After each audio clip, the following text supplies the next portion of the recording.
This is the Retirement Bullpen with Richard Warner. The team at Warner Financial Solutions want to help you feel confident about your retirement, no matter where you stand. Get more at warnerfinancialsolutions.com. Now, the Retirement Bullpen. Medicare Open Enrollment is back, but this year there is a curveball that could cost you. Some Medicare Part D premiums are set to rise sharply, with certain plans increasing up by $50 a month. So, what is driving these hikes? And more importantly, how can you stay ahead of them? Well, in today's episode, we're unpacking the reasons behind the rising costs and sharing strategies to help you plan for your health and your wallet. Whether you're navigating your own coverage or helping someone else through the process, this conversation is one you don't want to miss. Welcome to the Retirement Bullpen. Our host, Richard Warner, is an investment advisor representative, certified retirement income professional, and owner of Warner Financial Solutions in Omaha, Nebraska. Right? I got that right? Omaha, Nebraska. You can learn more at warnerfinancialsolution.com. Richard, how are you today, sir? I am doing great today, Alyssa. How are you? I am doing well. Apparently the coffee hadn't kicked in, getting tongue-tied over where we're located. That happens. I technically don't live in Omaha, but I spend a lot of time in Omaha. I live a little south in a small town called Auburn. But I'm all over Omaha quite frequently. So small town life is one I know. Grew up in rural Maine, so You're talking my language. Yep. Not much traffic here most of the time. All right, let's compare population. What's the population of Auburn, Nebraska? About 3,500 people. Oh, okay. So we're comparable. I think my hometown was like 3,200. Yeah, very similar, sounds like. Yes. Yep. One stoplight town for a long time. We got two here. We got your beach there. Oh, see, there you go. Now you're just getting fancy. Do you have a Walmart? That's the real test. No, we don't have a Walmart. You got to drive 20 miles at least to get a Walmart. We had a Walmart. That was our big claim to fame. Yeah, that's cool. People were excited, I bet. They were. I joked that it made the headline of our local newspaper for like years when they were building it. It was happening when I was in high school. And I remember that was like the front page of the local newspaper for months on end. They broke ground. They did this. They're hiring. It was a big deal. Good old Walmart. Yeah. Well, we are jumping into a very applicable topic. Medicare Open Enrollment is now through December 7th, and it always comes with its fair share of questions. I think one of the big things that we're seeing brought up is that premiums for the Medicare Part D specifically are expected to rise, and in some cases by as much as $50 a month. What are the key drivers behind this increase, and how should people looking to enroll prepare accordingly? It's a good question. And honestly, the key driver in most scenarios when insurance premiums rise is very simply insurance companies are taking on more costs and they need more premiums to cover those costs. Insurance companies, and I'm not defending this, it's just a fact, insurance companies are not in the business to lose money. They're in the business to make money. And so there's some changes to the rules. Medications are getting more expensive, but it is dramatic. Now, I would say most people probably aren't going to go up that much, but across the board, last year's lowest end premium, I believe, was a zero premium still last year, where this year, I believe that the least expensive is $9 or something to that effect. So percentage-wise, that's a pretty big increase. And as far as preparation goes, something everyone on Medicare should do every single year is they should at least have a phone call conversation with their representative. If they don't have a representative, find somebody who will help them review their Part D portion, whether that's building their Advantage plan or just their straight Part D.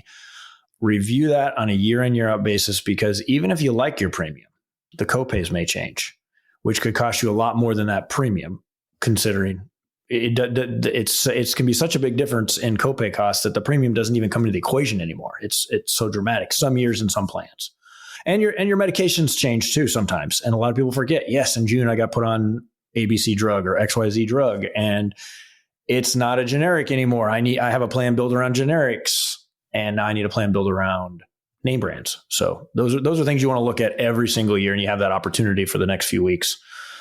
And sometimes, isn't it true that the plan that you're on can stop carrying or covering the prescription that you were taking? So even if it was great for you last year, this year they may have dropped that prescription drug and they're not carrying it, and they don't have to notify you of that. That just happens, and if you don't pay attention, you could be in for a surprise. They typically will notify you, but the problem is it comes in a letter in the mail. And how many of us get letters in the mail from all kinds of companies that we just throw in the trash? Right. And so you may get notified, assuming the piece of mail gets to you and assuming you open it. But those are big factors in today's world. Like mail gets lost more, and at least in our small town. And I have all kinds of mail I get all the time. And I don't want that. I don't want that. I don't want that. And I'm sure a lot of people do. As far as that, they may think it's an advertisement or something to that effect. So drug types change all the time. You may get put on something you weren't on, and you can request an exception for that. Your doctor or pharmacy can, and a lot of times they'll cover it for the rest of that year. But then they're going to send you a letter saying ABC drug is not going to be covered next year. You need to, if you're going to keep our plan, understand you're paying full cost of that medication. Or yes, they may drop, just like you said, they may just drop that medication. There's going to be required to have another version of that type of medication in your plan, but it may not work well with your body, or you may not want to spend that much money on that one. All kinds of things can come into play there. So it's always good to double check. And literally, if you have a good agent that works on that, it takes them 5 or 10 minutes over the phone to tell you, hey, you're fine. No, we better do something. You better come in and you better change this. Or your pharmacy can help you do that too in some cases. So all places can be a resource to you if you just ask the question. And it comes down to just that, right? It's about asking that question and making sure that you understand what your coverage is going to be, because once you're in it for the full year. You can't make a change until next year.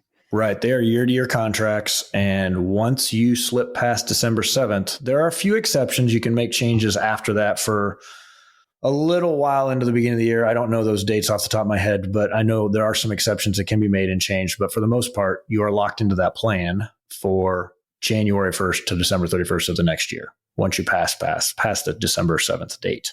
So it's very important to get that addressed and looked at now. We want to make that informed decision. So what about people that are starting, like this is their first year, this is their first time having open enrollment for Medicare. They've just turned 65. This is all new territory. Where do they begin? How do they filter through the noise to know which plan works best for them? Those folks are probably the most difficult situation, because if they just turned, let's just say they turned 65 this year, they were bombarded over the course of this year with so much mail. I can't even express. I've sat with people at their kitchen table and seen stacks of mail from every insurance company and agent in a 200-mile radius, probably. Wow. And with do this, do that, do this, do that, whatever. And it's overwhelming. And so they're getting over that. They're enrolled in Medicare and they think, oh, they're taken care of, but maybe it happened in September. Well, guess what? Next month, you've got to evaluate your plan for next year. And it just slips their mind in a lot of cases. So again, the same rule applies. Hopefully, whoever helped you enroll in Medicare and get set up also will help you make those adjustments. In some cases, I know we do this for our clients. When it's close enough together like that, we'll already evaluate, hey, your plan is going to be okay for next year because we have the information. Or your plan is not going to be good for next year. It's going to be good for the next 4 months, but you are going to want to change this. Make sure you call us in October and we'll get this addressed.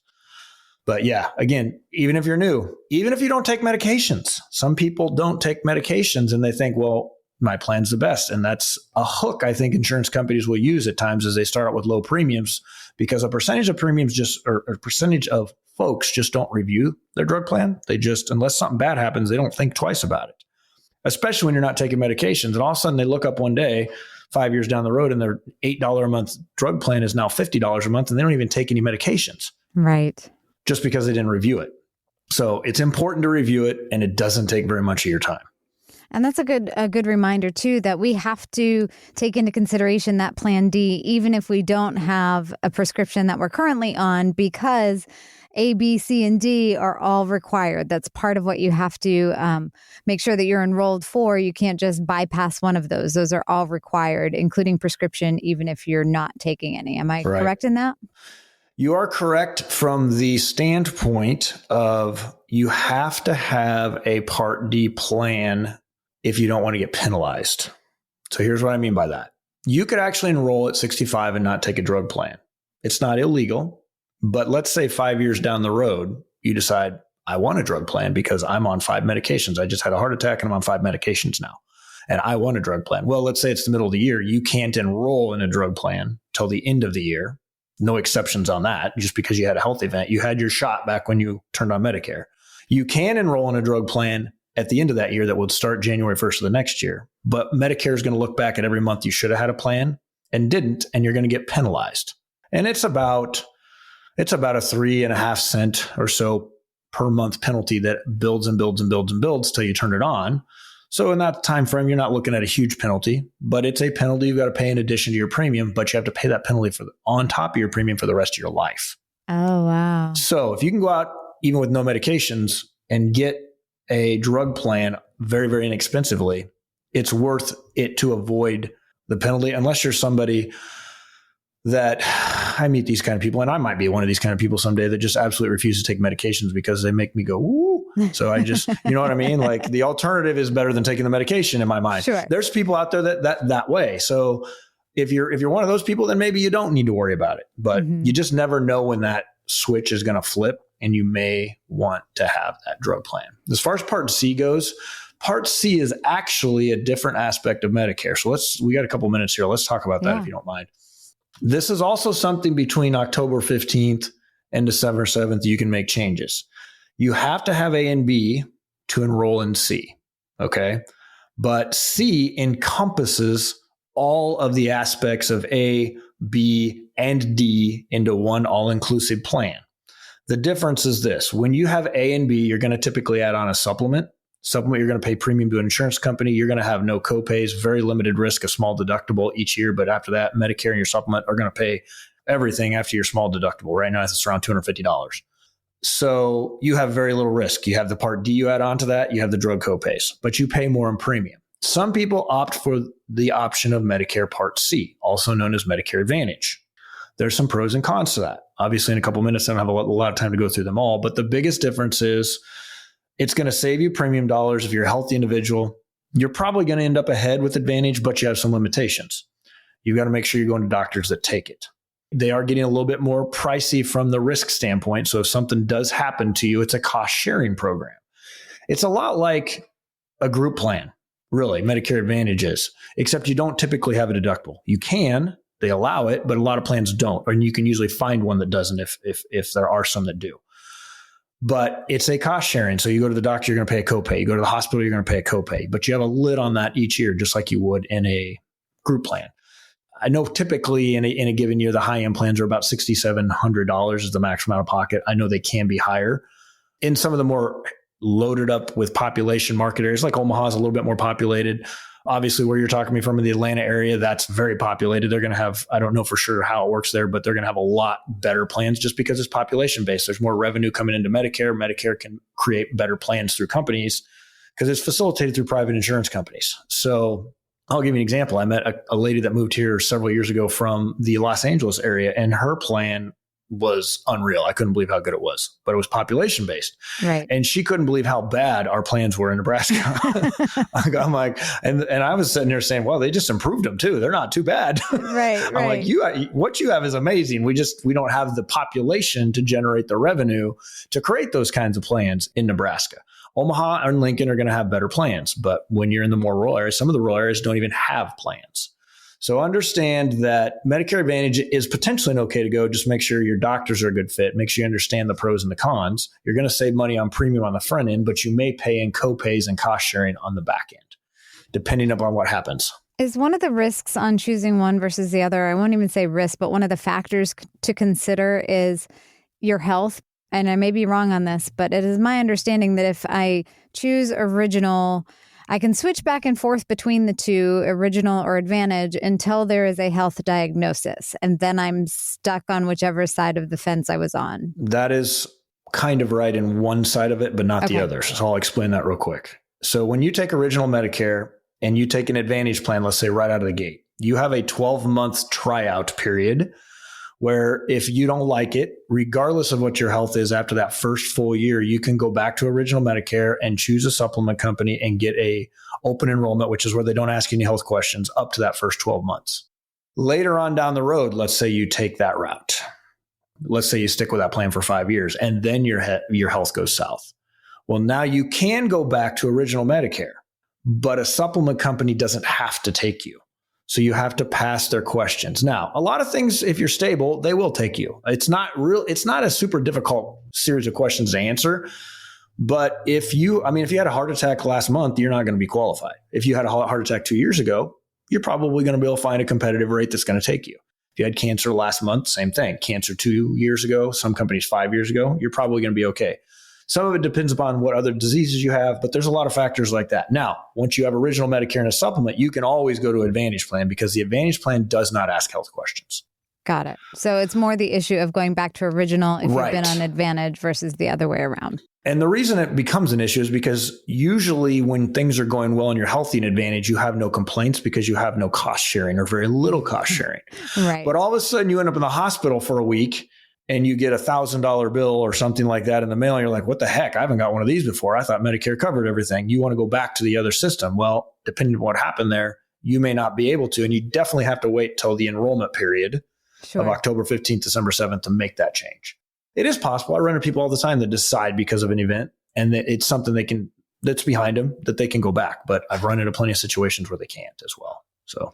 And it's that reminder of why it's important to sit down and have a conversation with someone that has walked this road and knows these conversations and knows the questions to ask. Because certainly, someone sitting there with their pile of mail that they just turned 65 and they've been inundated with, you got to have this and you got to have that. It can be a lot to differentiate between what I actually need and what works best for me. So if you're listening to this and you're ready to sort of dive into the open enrollment with a little more clarity, confidence, and have someone on your side to walk you through that, be sure to head on over to warnerfinancialsolutions.com. There you can sign up, of course, for their newsletter, explore additional podcast episodes that we've done, but most importantly, you can click on that schedule a meeting so that you can get personalized guidance sitting down with Richard. And of course, if you prefer to talk on the phone, we love that too. You can reach out to them at 402-274-9185. Richard and his team are ready to help you make informed and empowered decisions about your healthcare and your financial future. Richard, I appreciate it. I have my stepdad is in my care full time. He has dementia, and we've been getting all of the open enrollment stuff. And so I find myself being the one sitting at the kitchen table going, okay, what if this is important? And what do I need to do from here? It can all be overwhelming, I would imagine. If you, especially if it's not something you do every day, and what do I keep? What do I don't keep? So completely get it. And that's why we have you. That's exactly right. Well, thank you, Richard, for your time. And as always, your insights are so appreciated. Thank you. Talk soon.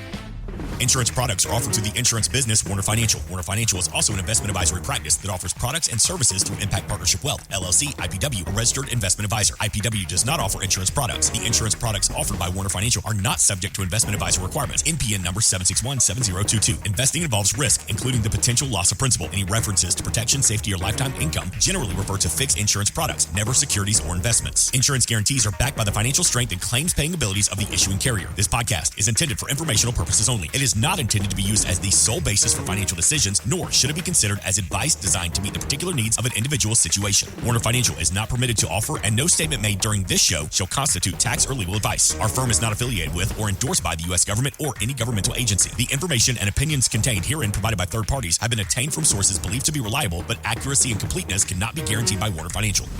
Any and all other services related to Medicare are an outside business activity and are not offered through or supervised by Impact Partnership Wealth, IPW LLC. We do not offer every plan available in your area. Any information we provide is limited to those plans we do offer in your area. Please contact Medicare.gov or 1-800-MEDICARE to get information on all of your options.